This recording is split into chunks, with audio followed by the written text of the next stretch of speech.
আজকের আলোচ্য বিষয়বস্তু টাইগারদের পুরনো সমস্যা। সেই সমস্যা নিয়ে কথা বলার আগে টাইগারদের যেই সমস্যাগুলো স্কোর বোর্ডে অন্তত প্রতীয়মান, সেই স্কোর বোর্ডটা একটু দেখে নেব। বিগত 23 সাল থেকে যে বেশ কিছু ম্যাচ বাংলাদেশ খেলেছে, সেই ম্যাচগুলোতে বাংলাদেশের স্কোর ঠিক কত ছিল। বিশেষ করে আমরা যদি টার্গেটে খেলার কথা বলি বা রান তাড়ায় বাংলাদেশের ধারাবাহিক যেই ব্যর্থতার প্রসঙ্গটাই বলবো।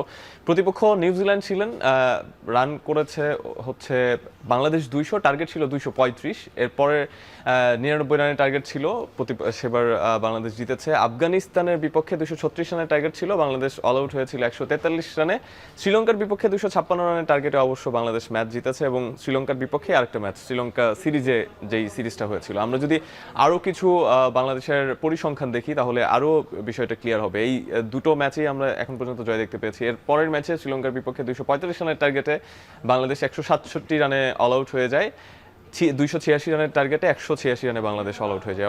অর্থাৎ বেশ বড় বড় হার কিন্তু আমরা দেখতে পাচ্ছি। আফগানিস্তানের বিপক্ষে আবুধাবিতে সম্ভবত 191 রানের টার্গেট ছিল, 109 রানে বাংলাদেশ অল আউট হয়ে যায়। পরবর্তী ম্যাচে 294 রান করেছিল আফগানিস্তান, 93 রানে বাংলাদেশ অল আউট হয়ে গেছিল। এবং পাকিস্তানের বিপক্ষে 243, যেটা বৃষ্টি আইনে গতকালের ম্যাচটার কথাই বলা হচ্ছে, এবং বাংলাদেশ 114 রানে অল আউট হয়ে গেছে। রান তাড়ায় বাংলাদেশ যে নাজেহাল, তার একটা আমরা পরিসংখ্যান করেছি, খুব সহজ পরিসংখ্যান, যে বাংলাদেশ ঠিক কয়টা ম্যাচে হারলো এবং জিতলো। 90 থেকে 99 রানের রেঞ্জে বাংলাদেশ একটা ম্যাচে হেরেছে এবং একটাতে জিতেছে। 100 থেকে 149 রানে 3টা ম্যাচের একটাতেও জয় পায়নি। অর্থাৎ রান তাড়ায় যে একেবারে বাংলাদেশের বেহাল দশা সেটাই দেখা যাচ্ছে। 150 থেকে 199 রানে জয় নেই দুটো ম্যাচ, এবং 200 থেকে 249 রানে একটি জয় একটি হার, আর 250 প্লাস স্কোরে একটি জয় একটি হার। এটা হচ্ছে 2023 সালের পর থেকে যে পরিসংখ্যান সেটার কথা বলছি। সামনে 2027 বিশ্বকাপের আগে বাংলাদেশের সামনে আরও একটা সমীকরণ, সেটা হচ্ছে সরাসরি বিশ্বকাপ খেলতে হলে 8 দলের মধ্যে থাকতে হবে। বাংলাদেশ রান তাড়ায় যেই দুর্বলতা বা যেই বেহাল চিত্রটা আসলে ফুটে উঠছে, সেই জায়গায় কি আপনার মনে হয় যে বাংলাদেশের জন্য সামনের পথটা অনেক বেশি চ্যালেঞ্জিং হবে কিনা? হ্যাঁ, ডেফিনেটলি। এটা শুধু রান তাড়া নয়, আপনি যদি আগে ব্যাট করার কথাও ধরেন তাহলে বাংলাদেশ খুব বেশি বড় স্কোর করতে পারেনি। আপনি 2023 বিশ্বকাপের পর থেকে এই পর্যন্ত যদি দেখি, 25টা মনে হয় ওয়ানডেতে বাংলাদেশ একটা ম্যাচে মাত্র 300 পার করতে পেরেছে। 300 কিন্তু এখন বেশিরভাগ উইকেটে, স্পেশালি আমরা ওয়ার্ল্ড কাপ যেখানে খেলবো, সাউথ আফ্রিকায়, জিম্বাবুয়েতে, সেখানে 300 বা 290 এলো পার স্কোর। সো অনায়াসে হয়। সো বাংলাদেশের জন্য অ্যালার্মিং। এবং রান তাড়ার যে পরিসংখ্যানটা আপনারা দেখালেন সেটা তো ফুটে উঠছে। রান তাড়ার ব্যাপারটা কি, রান তাড়ায় কিন্তু প্রেশারটা যেমন থাকে, প্লাস আপনার প্ল্যানিংটা থাকে, আপনাকে কন্ডিশন এবং সিচুয়েশন অ্যাসেস করতে হবে, খুব দ্রুত অ্যাসেস করতে হয়। উইকেটে যারা আছেন তারা অ্যাসেস করে সেই পরিকল্পনা অনুযায়ী সাজাবেন। সেখানে বাংলাদেশের যে প্রবল ঘাটতি, সেটাই আসলে এই পরিসংখ্যানে বা পারফরমেন্সে ফুটে উঠেছে। বাংলাদেশের ব্যাটিংয়ে বড় দুর্ভাবনার জায়গা আছে, বোলিংয়েও টুকটাক আছে, কিন্তু বোলিংয়ের চেয়ে ব্যাটিংটাতে অনেক বেশি দুর্ভাবনার জায়গা আছে। টপ অর্ডার থেকে শুরু করে একদম মিডল অর্ডার, লেট অর্ডার, সব জায়গাতেই আসলে এই সময়ের যে ওয়ানডে ক্রিকেট যতটা এগিয়ে গেছে, সেখানে বাংলাদেশ এখন অনেকটা পিছিয়ে আছে। একটা আশার ব্যাপার হলো, যদি আমি জাস্ট পজিটিভলি ভাবি, বাংলাদেশের এই বছর 22টা ওয়ানডে আছে, এখন আর 21টা ওয়ানডে আছে। বাংলাদেশের অনেক কিছু করার সুযোগ আছে যদি বাংলাদেশ করতে চায়। যদিও পর্যন্ত এখনও আমি দেখি নাই যে তাদের আসলে একদম পরিকল্পনা, যেমন আপনার লং একটা পরিকল্পনা থাকে না। ইংল্যান্ড যখন তাদের ওয়ানডে ক্রিকেটকে পাল্টে ফেললো, বা অস্ট্রেলিয়া যে একটা ঘরানায় খেলে, এই সিরিজ শুরু হওয়ার আগে আমি ক্যাপ্টেনকে জিজ্ঞাসা করেছিলাম যে বাংলাদেশকে আসলে কোনো টেমপ্লেট ফলো করবে, বাংলাদেশ কি কোনো একটা মেথড ফলো করবে। কারণ আপনি যখন ওয়ার্ল্ড ফরম্যাট, ওয়ার্ল্ড ক্রিকেটে বা ওয়ার্ল্ড স্টেজে সফল হতে হলে একটা টেমপ্লেট কিন্তু সব দল ফলো করে। আপনি নট নেসেসারিলি আপনি চ্যাম্পিয়ন হয়ে যাচ্ছেন, কিন্তু নিজেদের একটা ঘরানা, একটা ব্র্যান্ড প্রতিষ্ঠিত করতে চায় সবাই। বাংলাদেশ কি সেরকম কোনো ব্র্যান্ড বেছে নিয়েছে বা ভেবেছে? অধিনায়ক ঠিক তার কথার মধ্যে আমি কিছু খুঁজে পাইনি। সো আমি জানি না যে তারা এখন ব্যাপারটা নিয়ে ভেবেছে কিনা, কিন্তু বাংলাদেশকে একটা টেমপ্লেট ঠিক করতে হবে যে আমরা কীভাবে ব্যাট করবো, কীভাবে রান চেজ করবো, কীভাবে আমরা নিজেদের ক্রিকেটটাকে উপস্থাপন করবো।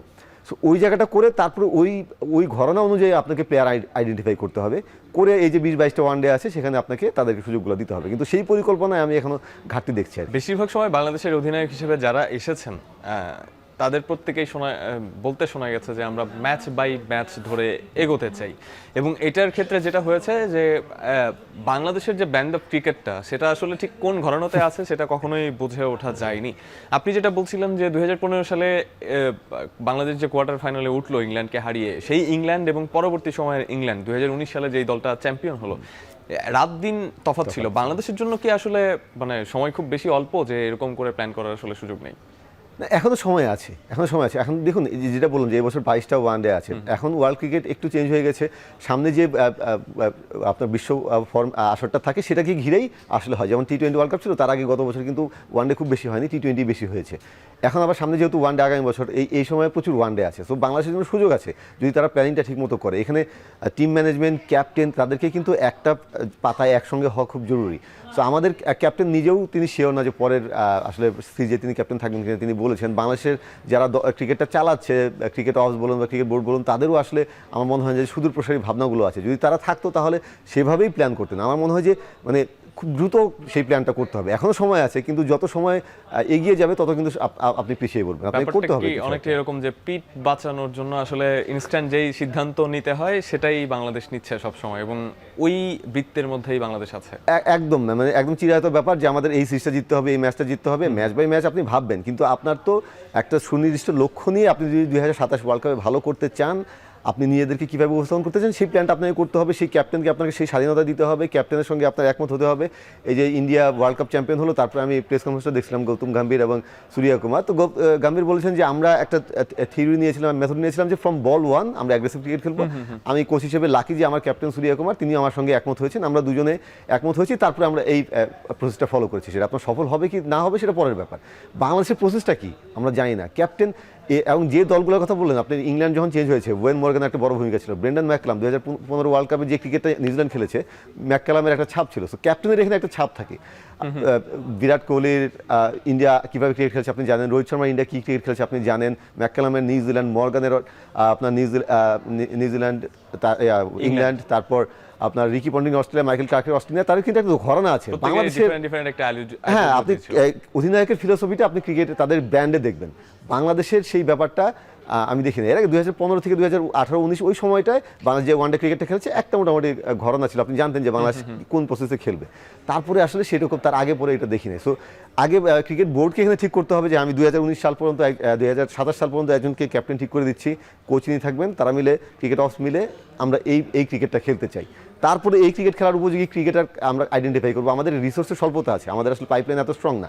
তো তারপর যারা আছে, ধরুন সৌম্য সরকার, আইডিয়ালি নিউজিল্যান্ড সাউথ আফ্রিকার উইকেটে, জিম্বাবুয়ের উইকেটে সৌম্য সরকারের মতো ব্যাটসম্যান আমাদের দরকার। যদিও তিনি পারফর্ম করতে পারেননি, লিটন কুমার দাস তার মতো ব্যাটসম্যান আমাদের দরকার, যদিও তিনি পারফর্ম করতে পারেননি, কিন্তু আমরা জানি যে আমাদের আর তো বিকল্প নাই। সো এই রিসোর্সগুলোকে শানিত করতে যা করা দরকার আমাদেরকে করতে হবে, প্রপারলি ইউটিলাইজ করতে হবে। একদমই ঠিক তাই, আপনার সাথে একদমই দ্বিমত করার সুযোগ নেই। বাংলাদেশের কোচকে জিজ্ঞাসা করলে বলে অধিনায়ককে সাপোর্ট দিচ্ছি, অধিনায়ককে জিজ্ঞেস করলে বলে কোচকে সাপোর্ট দিচ্ছি। বাট কি সাপোর্ট দিচ্ছি, কোথায় ঘাটতি, সেটা নিয়ে অবশ্যই কথা বলার রয়েছে ডেফিনেটলি।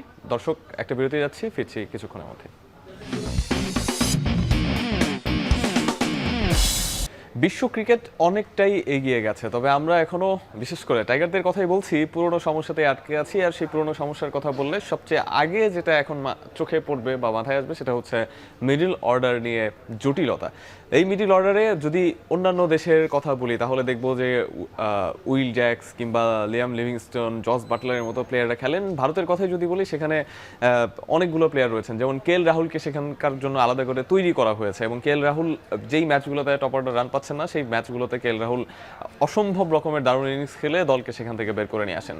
প্রেক্ষাপটে বাংলাদেশ মিডল অর্ডারে খেলবেন কারা সেটাই এখন পর্যন্ত সেটেল করতে পারছে না।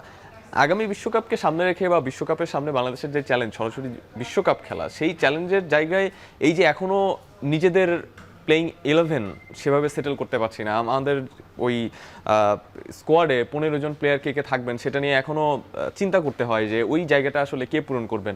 তারপরে এখন যেটা আসলে টেম্পোরারিভাবে ফিক্সড করা হয়েছে যে মিরাজ, আফিফ, আমি যদি লেট অর্ডারে রিশাদ হোসেনের কথা বলি, সেই রিশাদ হোসেন হয়তো বা লেট অর্ডারে 2-1 6-4 মারবেন, সেই সুযোগটা তার আছে, কিন্তু এর আগে তাকে যারা সেই সুযোগটা তৈরি করে দেবেন তারা আসলে কতটা প্রস্তুত আপনার কাছে কি মনে হয়? এখনো পর্যন্ত প্রস্তুত না। আপনি যদি মিডল অর্ডার কিন্তু খুব কঠিন কাজ ওয়ানডেতে। হ্যাঁ, ওয়ানডে অনেক সময় কিন্তু মিনি টেস্ট, হ্যাঁ ওয়ানডেতে কিন্তু বিভিন্ন ফেজের ভিতরে আপনাকে যেতে হবে।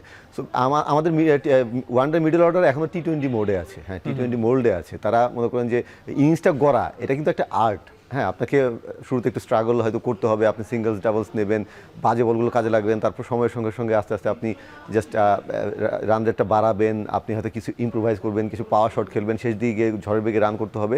সো বিভিন্ন ফেজ আপনাকে মিডল অর্ডারে থাকলে পার করতে হবে। আপনি যদি খুব ভালো স্টার্ট পান তাহলে আপনি ওপেনিং থেকে যদি ভালো হয় তাহলে আপনাকে গিয়ে সেটা ধরে রাখতে হবে। ওপেনিংয়ে যদি স্ট্রাগল করে তাহলে আপনাকে কিন্তু ইনিশিয়ালি সেটা সামাল দিতে হবে। আবার এই সময়ের যে দাবি, আপনার খুব বেশি বকডাউন হয়ে যাওয়া যাবে না, একদম চেপে বসলাম 50 বলে 20 করে বসে আছি, সেটাও করা যাবে না। সো টাফ, কিন্তু টাফ চ্যালেঞ্জ। সেটার জন্য, সেই চ্যালেঞ্জের জন্য কতটা তৈরি আসলে আমাদের মিডল অর্ডার 2023 সালের পর থেকে আমি যা দেখেছি একদমই তৈরি নন। মানে এই সময়টায় যদি আপনি পরিসংখ্যানে দেখি, আমার তাহিদ হৃদয় মনে হয় সর্বোচ্চ রান, যদি মিডল অর্ডার ধরি 4 থেকে 7 নম্বর, তাহিদ হৃদয়ের 500 বেশি রান করেছেন। যদি এভারেজ খুব বেশি ভালো না, মিড 30-এ আছে, স্ট্রাইক রেট 72। এরপরে আছেন মেহেদী হাসান মিরাজের মানে রান সংখ্যায় সেকেন্ড, কিন্তু স্ট্রাইক রেট দেখা যাচ্ছে 68, যেটা মানে 68 স্ট্রাইক রেট আসলে 90-তেও চলতো না, মানে এরকম ব্যাপার। সো মানে সেখানে একটা বড় ঘাটতির জায়গা আমাদের আছে। এই সিরিজে আফিফকে আনা হয়েছে, তারপরে লিটনকে আবার 4 নম্বরে দেখা হয়েছে। আমার মনে হচ্ছে যে এটা একটা হতে পারে, একটা ওয়ে হতে পারে। লিটন যেহেতু এর আগে মিডল অর্ডারে ভালো করেছেন এবং স্পিনটা তিনি ভালো খেলেন, একটা ওয়ে হতে পারে। যেহেতু আমাদের আসলে রিসোর্স নাই, আইডিয়ালি আমরা চাইতাম যে লিটন যদি টপ অর্ডারে খেলতেন এবং তিনি ফুল ফ্লারিশ করতে পারতেন, তাহলে তো আসলে তিনি ওয়ার্ল্ড বিটার একটা ব্যাটসম্যান হতে পারতেন। কিন্তু সেটা যেহেতু হচ্ছে না এবং ওয়ানডে তিনি স্ট্রাগল করছেন, মিডল অর্ডার একটা অপশনস আমরা ভেবে দেখতে পারি। আফিফকে নিয়ে আমি ঠিক এখনও পর্যন্ত শিওর নই। হৃদয় মোটামুটি ভালো করেছেন বাংলাদেশের পার্সপেক্টিভসে, কিন্তু তার অনেক লিমিটেশনস এখনও আছে। তার মানে এই যে তার ক্যারিয়ার 2-3 বছর হলো, যে জায়গাটা এখন তার থাকার কথা, আমার মনে হয় তিনি সেই জায়গাটা এখন যেতে পারেননি। তার ব্যাটিংয়ের শটের রেঞ্জ বলুন, সিঙ্গলস ডাবলস নেওয়ার ক্ষমতা বলুন, এগুলো আরও অনেক বাড়াতে হবে কোয়ালিটি বোলিংয়ের এগেনস্টে। বাইরে বিকল্প কতজন আছে, মানে খুব বেশি বিকল্প। এর আগে আমরা সোহানকে দেখেছি, জাকের আলীকে ট্রাই করেছে, তারা খুব বেশি ভালো করতে পারেনি। শুরুটা ভালো করেছিলেন, তারপরে যখন প্রতিপক্ষ বুঝে ফেলেন, তাদেরকে নিয়ে গবেষণা করছেন, তারা কিন্তু একটা জায়গায় স্টাক হয়ে যাচ্ছেন। সো বাংলাদেশের জন্য হিউজ চ্যালেঞ্জ এখানে অপেক্ষা করছে। আবারও বলছি, পজিটিভ হলো 20-22টা ওয়ানডে আছে এবং প্ল্যানিংটা ঠিক করতে হবে যে আমরা ঠিক আছে এই প্লেয়ারদের উপর আস্থা রাখবো, ভরসা রাখবো, তাদেরকে আমরা স্পেসিফিক দায়িত্ব দিব, তোমার কাছ থেকে এটা চাই, তোমার কাছ থেকে এটা চাই, তারা যেন সেটা করতে পারে। ছোট্ট করে একটু জানতে চাই, সেটা হচ্ছে যে শুরু থেকে যদি আপনি ধরেন সাইফ, তানজিদ তামিমরা, শান্তরা খেললেন, লিটন পর্যন্ত আসলো বা হৃদয়ও খেলে দিলেন, ওই যে খেলার যে একটা মানে গতি থাকবে, সেই গতিটা কি আসলে আফিফ বা মিরাজের কাছে এসে হঠাৎ করে পড়ে যাবে না, যেটা প্রতিপক্ষকে আসলে অনেকটা এগিয়ে দেবে ম্যাচে? হ্যাঁ, আইডিয়ালি আপনি ওখানে চাইবেন একজন হার্দিক পান্ডিয়া কিংবা ওই ধরনের ব্যাটসম্যানকে আপনি চাইবেন, হ্যাঁ, রবমান পাওয়েল বা এই ধরনের ব্যাটসম্যান, কিন্তু আমাদের তো সেটা নাই। সো আইডিয়ালি ওই সময় আমি চাইবো যে একজন, স্পেশালি যদি 2027 ওয়ার্ল্ড কাপের কথা চিন্তা করেন, যে কন্ডিশন হবে আপনার একজন পেস বোলিং অলরাউন্ডার দরকার। আমার কিন্তু এখন পেস বোলিং অলরাউন্ডার একজনও নেই, মানে এই স্কোয়াডেও নাই, সামনে আশেপাশে সাইফুদ্দিন ছাড়া কাউকে দেখছি না। সাইফুদ্দিনের তো ইনজুরি সমস্যা আছে। সো মানে আমার খুব বড় একটা ঘাটতির জায়গা আছে সেখানে। মিরাজ কি সেই দাবিটা মেটাতে পারবেন? হয়তো যেদিন 5 উইকেট পড়ে গেছে তিনি গিয়ে সেই দাবিটা হয়তো মেটাতে পারছেন, কিন্তু যখন আমার শেষ দিকে 10 ওভার প্রতি 8-10 করে রান দরকার, সেটা মিরাজ বা আফিফ পারবেন কিনা আমার মনে হয় না এখনও তারা সেটার জন্য প্রস্তুত। সো তাদেরকে সেই জায়গাটা যেতে হবে, অথবা বিকল্প কাউকে খুঁজে আনতে হবে। এই যে 20-22টা ওয়ানডা আছে এর মধ্যে সেগুলো খুঁজে বের করতে হবে। আমি আবারও বারবার বলছি, কিছু প্লেয়ারকে আমাদের আইডেন্টিফাই করতে হবে, তাদেরকে স্পেসিফিক রোল দিতে হবে।